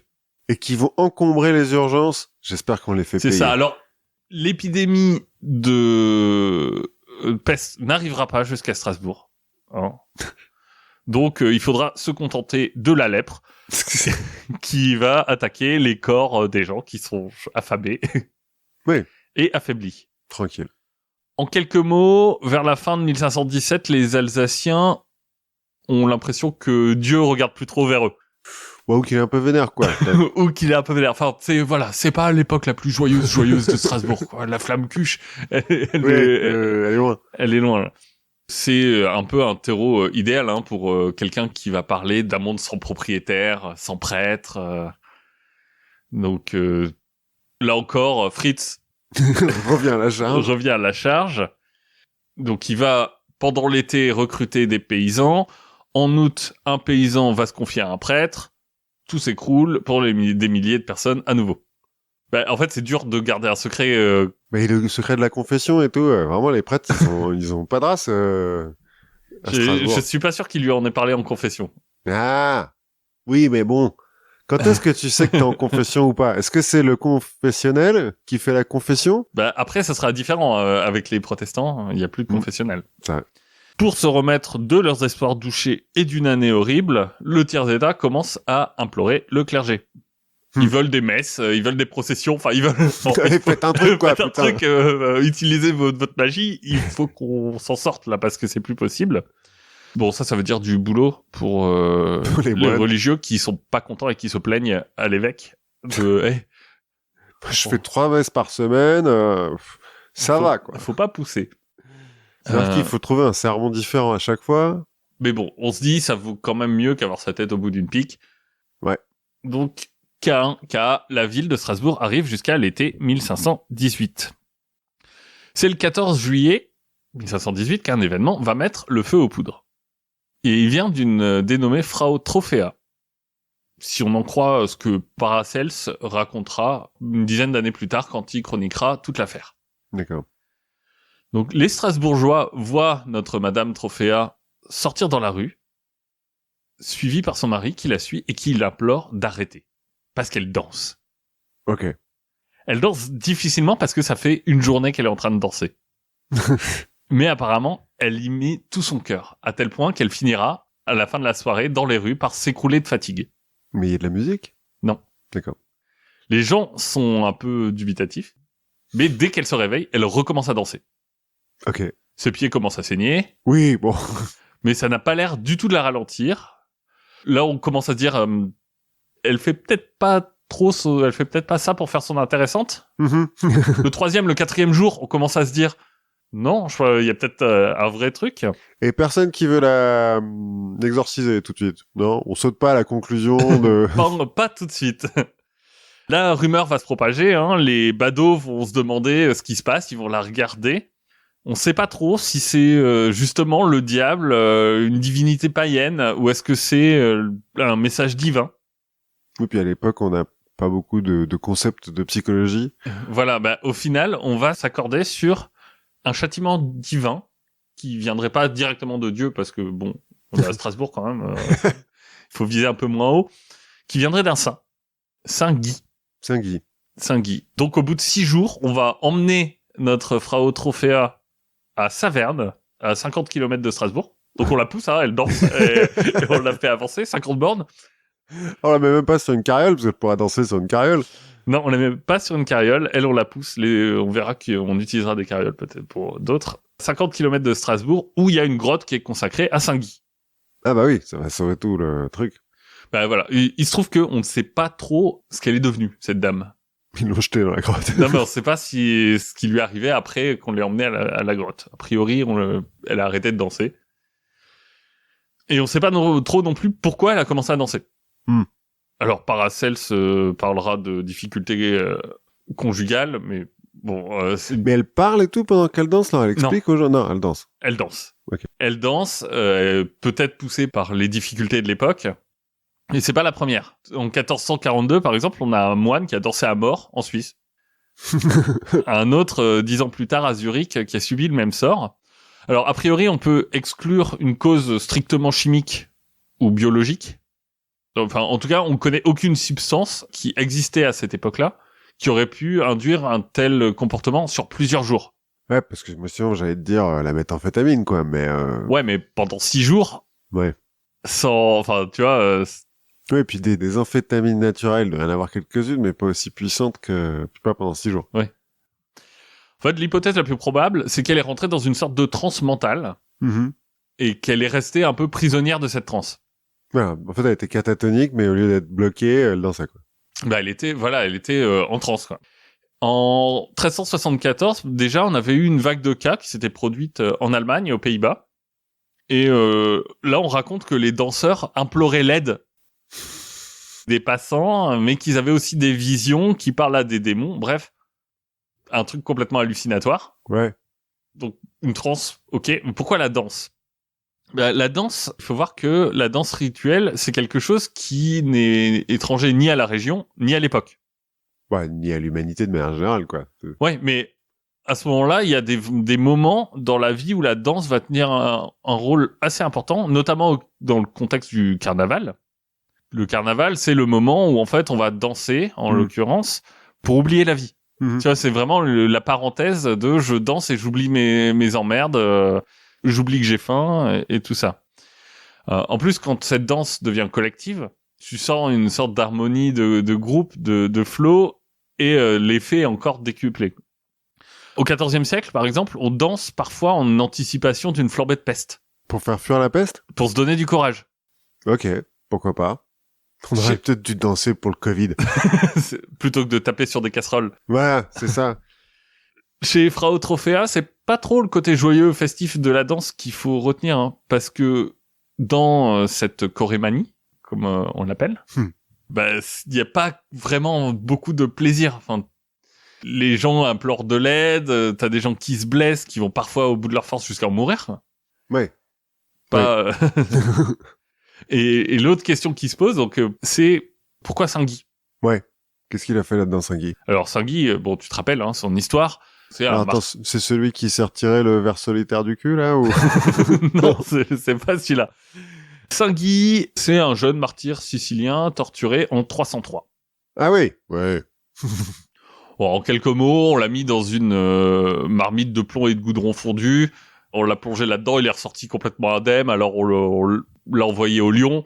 Les lions se sont approchés, ils lui ont léché les pieds. On lui a envoyé des danseuses à un moment pour essayer de lui faire renier sa foi. Rien à foutre.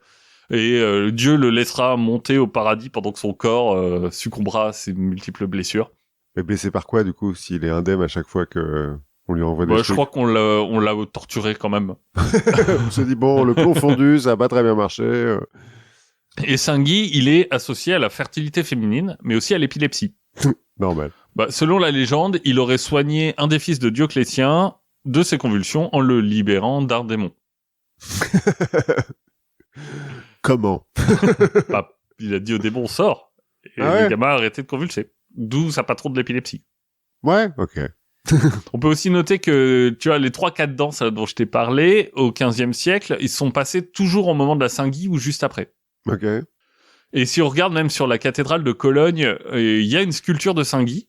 Et juste sous la sculpture, bah, t'as 3 hommes en train de danser, avec les pieds en l'air et tout ça, et le visage complètement déformé. Ouais, enfin, les sculptures sur les cathédrales, c'est Oui. pas non plus... Donc, ce qu'on se dit, c'est, attends, s'il peut soigner l'épilepsie et les convulsions, il doit pouvoir aussi nous les en envoyer. Réciprocité, Bah, c'est ça. c'est normal. Et en tout cas, c'est l'hypothèse la plus probable pour les Strasbourgeois à l'époque. Enfin, mais aussi parce que c'était des malédictions. Enfin, Hmm. on disait genre, j'espère que Saint-Guy va s'occuper de toi, quoi. Ouais, d'accord. Donc, on l'a vu, les danses convulsives. Donc, c'est un phénomène connu Mhm. à l'époque, mais très restreint à cette région de l'Europe. Ça se passe. Ouais, c'est ça ce que j'allais dire. T'as dit la Hollande, la Suisse. La Suisse. Et En gros, ça se passe autour du Rhin. c'est peut-être un truc dans l'eau du Rhin. C'est peut-être un truc. Si tu veux, à Liège, on est à un point où les gens qui ont peur d'être frappés de cette folie dansante vont eux-mêmes se lancer dans des danses rituelles à la Saint-Guy pour se protéger toute l'année. Ok. C'est un peu la poudre à l'éléphant, ça, quand même. Hein. En gros, ce qu'il faut retenir, c'est que dans la population, il y a une sorte de conditionnement mental Oui, sur la danse et sur Saint-Guy. sur la danse, sur Saint-Guy, pour penser que c'est un vrai mal, que c'est un vrai truc qui existe, c'est une vraie menace, quoi. C'est comme quand t'es gamin, les sables mouvants, quoi. Ça existe pas, les sables mouvants? Bah, Dans Laurence d'Arabie, il perd un de ses potes, quand même. alors oui, mais c'est une menace qui est, pour moi, aujourd'hui, à mon âge, me paraît beaucoup plus faible que l'idée que je m'en faisais quand j'étais enfant. C'est vrai. Où je me disais, C'est hyper dangereux. c'est hyper dangereux, il y en a partout. Bah non, en fait, Oui, c'est assez rare. ça c'est rare. Mais là, faut se dire, bah voilà, la danse, c'est les sables mouvants des Strasbourgeois. Si tu ajoutes à ça la malnutrition, Oui, ça doit pas aider. qui est connue pour déclencher et ou exagérer les hallucinations, ça n'aide pas. Et ce qui est important, c'est que bah, notre Frau Trophea, elle va pas être la seule. Mais c'est la première. C'est la première. Paracels va nous dire sans aucune misogynie que d'autres femmes limitent pour échapper aux corvées de la maison et à leur mari. Alors, en même temps, tu vois, t'es une femme, t'es à bout, t'es marié avec un con Que t'as pas choisi. que t'as pas choisi, qui te force à nettoyer tout le temps et qui te tabasse peut-être. Moi, je peux comprendre que tu préfères aller danser. Oui, mais plusieurs jours... Plusieurs jours d'affilée, peut-être pas. Ouais. Mais là encore, ce qui les pousse à rentrer dans le jeu, c'est difficile à dire. Probablement qu'une partie le fait aussi de façon rationnelle, en se disant « Ah merde, la maladie de la danse arrive, il faut que je danse pour me protéger ». Toujours est-il qu'ils sont assez vite une trentaine à danser dans les rues de Strasbourg de façon complètement incontrôlable. Souviens-toi des années tectoniques. Il y avait des mecs qui dansaient au coin de la rue, tu vois, c'était bizarre. C'était assez étrange. C'est vraiment une épidémie, au sens où chaque nouveau malade fait croître cette réalité d'une colère divine, que ça convainc les badauds de la réalité de cette vengeance, et qui se mettent à se joindre à la chorégraphie et se joindre à la danse. On sait d'ailleurs pas trop quel genre de mouvement. Oui, c'est ça. Quel genre de danse? On trouve dans les chroniques de l'époque, qui sont pas très nombreuses, mais des allusions à des rondes. Toujours est-il que ça va vite devenir un problème. Du côté des dirigeants de la ville, on sait pas trop comment s'y prendre. Mais on est convaincu qu'il va falloir faire quelque chose. Ouais, que c'est pas bon pour le commerce. Exactement, le bordel, c'est pas bon pour le commerce. Le Conseil des 21 va donc se tourner vers la guilde des médecins. En même temps. C'est une nouveauté par rapport aux autres phénomènes dansants où on a dit il faut des prières. Ah oui. Eux, ils disent on va se tourner vers les médecins. Les prêtres sont trop occupés à casser des genoux pour récupérer leur dette, donc bon. Bah voilà, le temps est moins à la superstition. Et puis, on est dans un endroit aussi où la médecine est importante. Strasbourg, quelques années avant, a nommé un médecin de la ville, un médecin-chef de la ville. C'est quelque chose qui est vraiment dans l'air du temps. On n'est pas complètement tenté d'aller voir les religieux, hein, parce que Oui, ils ont une mauvaise réputation. voilà, peut-être. il y a un petit peu du bif avec eux, donc on va se tourner vers la médecine. Pour une petite frange de la médecine, la maladie s'explique assez facilement par le fait que la Terre soit rentrée dans le 20e degré de la Vierge en opposition à la tête de la Méduse.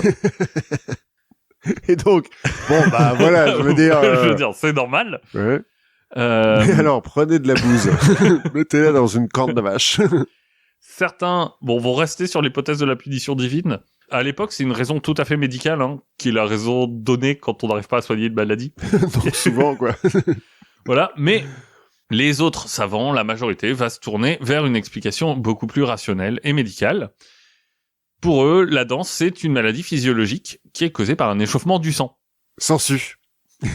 Non? Non, pas sensu. Ah merde. Je Mais voyais justement. bien les médecins, tu vois, lancer des sensus sur les mecs qui dansent dans la rue. Justement, on est bien avancé. Comment on soigne Bon, les 21 vont demander des prières parce que bon, ça peut pas faire de mal. Surtout, on va se tourner vers la médecine naturelle. Ah. Qu'est-ce qu'on met sur l'ordonnance? Plus de danse. Je viens de regarder Dopsic, la série sur Ouais. le Lexicantine. Et il y a un moment donné où, quand il commence à avoir des problèmes d'addiction, t'as un médecin qui travaille pour Purdue Pharma qui dit non, mais c'est pas de l'addiction, c'est de la pseudo-addiction et le remède, c'est plus de drogue. Ben voilà, plus de danse. Alors ça peut paraître un peu étrange, difficile à justifier comme ça. On se dit peut-être que la chaleur qui a causé des résidus de sang un peu brûlés, ces résidus vont être expulsés par la transpiration, Mhm. ou qu'on va utiliser les vertus thérapeutiques de la musique qui sont décrites par certains médecins arabes, Mhm. qui seront repris d'ailleurs 30 ans plus tard par Ambroise Paré. Mhm. Peut-être aussi plus pragmatiquement qu'ils se sont souvenus qu'avant on utilisait la danse pour se protéger et éviter d'être touché par l'épidémie. En tout état de cause, le 25 juillet, ils sont environ 50 à danser. Et armés des techniques à la pointe de la science, la municipalité va donc pouvoir enfin les aider. En les faisant danser plus. Donc on va faire de la place dans les halls de la guilde des charpentiers, dans la guilde des tanneurs. Mhm. Bon, on prend les guildes Ouais. au bas de l'échelle. Hein. Très vite, ça va plus suffire. Donc on va les installer dans le marché au grain, puis dans une grande place vide qui sert de marché aux chevaux, où on va construire une estrade. C'est sympa, quand même. Voilà, pour que les gens puissent danser. Et on leur met de la musique, donc, du coup. Dans maintenant. chacun de ces endroits, le Conseil des 21 va embaucher des musiciens. C'était un complot de la guilde des musiciens. et des surhommes. Pour que donc nos danseurs aient un accompagnement musical. Ils vont même jusqu'à payer des danseurs professionnels. Enfin, en gros, c'est plutôt des gens qui sont assez robustes pour être capables de bouger longtemps, pour accompagner les malades. Ok. Et des gardes pour éviter qu'ils se blessent. Mhm. Et chaque fois que nos malades montrent des signes un peu de faiblesse, les musiciens accélèrent, ils montent le volume, les gardes les relèvent, les font bouger, et ils doivent danser jusqu'à épuisement total. Et donc là, il s'écroule. Et donc là, ils s'écroulent. Il dort, mais quand il se réveille, il recommence. Certains, quand ils se réveillent, ne recommencent pas. Donc, ça marche. Double aveugle. Alors, de façon complètement inattendue, cette thérapie ne va pas faire de miracle. Au contraire, chaque jour de juillet et du début du mois d'août, de nouvelles victimes sont amenées dans ces lieux prescrits pour être poussées à danser jusqu'à n'en plus pouvoir. Mhm. Dans d'autres cultures, les danseurs, en fait, on se dit qu'ils auraient pu s'arrêter d'eux-mêmes parce que ils ont un conditionnement qui dit, je vais passer ma nuit à danser et après ça ira mieux. Ici, ce qu'on peut penser, c'est que ces gens qui sont en transe, ils sont en transe en se disant, j'attends le signe de Saint-Guy que la malédiction est élevée, et donc ils n'ont pas de point pour s'arrêter, en fait. Ouais, c'est un peu de l'auto-hypnose, mais où plus personne ne claque des doigts pour les faire arrêter, quoi. C'est ça. Dans les autres cultures, on a ce claquement de doigts. On sait quand on s'arrête. Là, on sait pas. Certains vont danser pendant des semaines. Ils sont solides, les mecs, quand même. Ouais. Et t'en as qui récidivent. Qui se sont arrêtés, puis Voilà. Ah non, j'y retourne. Bon, peut-être que parmi eux aussi, on a quelques-uns qui simulent. Parce que, en fait, on se rend compte aussi que, on s'occupe très bien de ces danseurs. Enfin, genre, les gens font des dons et tout, Ouais. on leur donne à manger. Je veux dire, quand t'es, je sais pas, tu vois, tanneur ou Même ouais, même charpentier, enfin, ou quand t'es femme au foyer et tout, moi aussi, je préfère aller danser, tu vois. Ouais, après, c'est toujours pareil. Au moment où tes pieds commencent à saigner, que tes tendons commencent à se déchirer, est-ce que tu... Mais tu choisis des bonnes chaussures avant de commencer, tu vois. Oui, les bonnes chaussures du XVIe siècle. Bah, écoute. Petit à petit, on va commencer à se dire que la solution choisie, c'est peut-être pas la meilleure. Vu que la situation est un peu en train de s'aggraver. Peut-être que finalement, c'est peut-être pas une question de sang. Et on commence à se demander si en fait c'est pas le peuple qui a raison et si c'est pas une punition divine. Ah oui, donc la science est quand même évolué, quoi. Voilà, bah en même temps, la science, on lui a donné sa chance, hein. C'est vrai. Et ils ont fait n'importe quoi. Les chroniques de l'époque sont pas complètement fiables sur l'importance de l'épidémie. Certains parlent d'une quinzaine de morts par jour. Ah ouais, quand même. Ce qui nous donnerait un total de plusieurs centaines de morts. Le chiffre qui est un peu plus raisonnable, c'est une 400 personnes touchées, 400 danseurs, ce qui ferait quelques dizaines de morts. Il y a combien d'habitants à Strasbourg à l'époque? 25 000. Ah ouais. Ouais, bon, ça fait beaucoup, ouais. Et c'est spectaculaire surtout. Ouais, c'est ça, c'est que c'est surtout, ouais. En tout cas, ce qu'on est sûr, c'est que, c'est pas un incident isolé. Enfin, c'est un vrai phénomène. Il y a plusieurs chroniques qui en parlent, voilà. Même des chroniques d'ailleurs que de Strasbourg. Et 2, que c'est pas très étonnant que des gens qui sont affaiblis par des années de malnutrition, qui dansent toute la journée sous le soleil de juillet, finissent par mourir. Oui. Bon.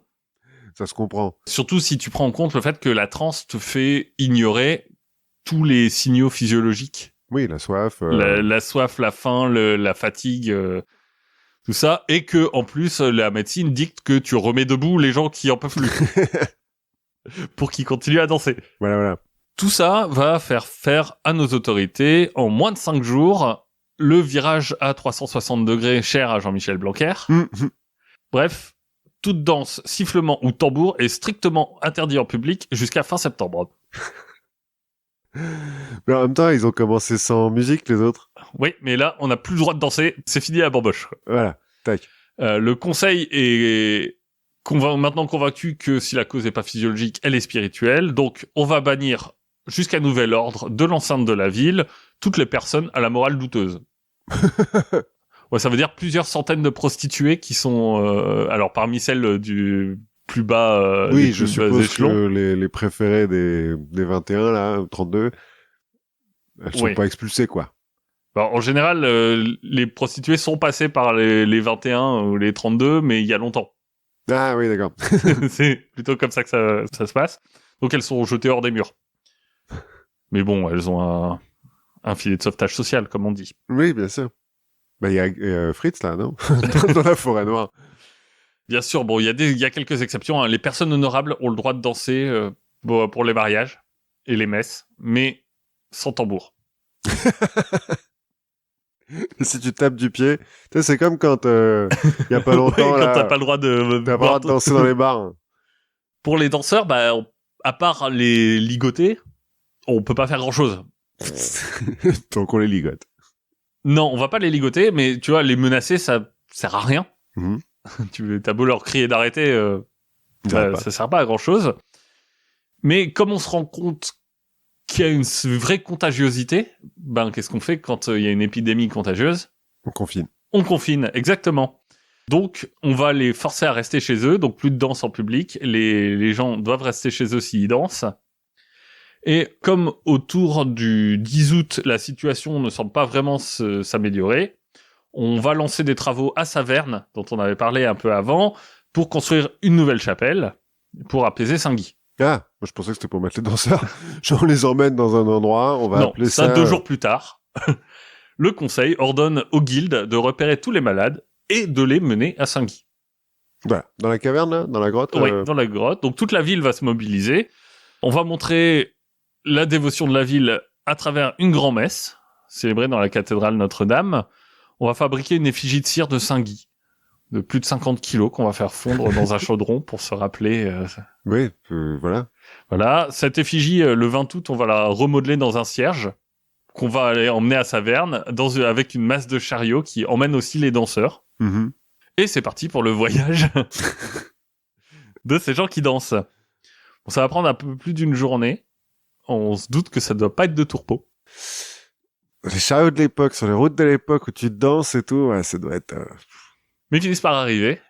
Et là, sur place, on va les pousser dans la chapelle, où des messes sont dites quasiment sans interruption. On va leur donner des croix et des chaussures rouges.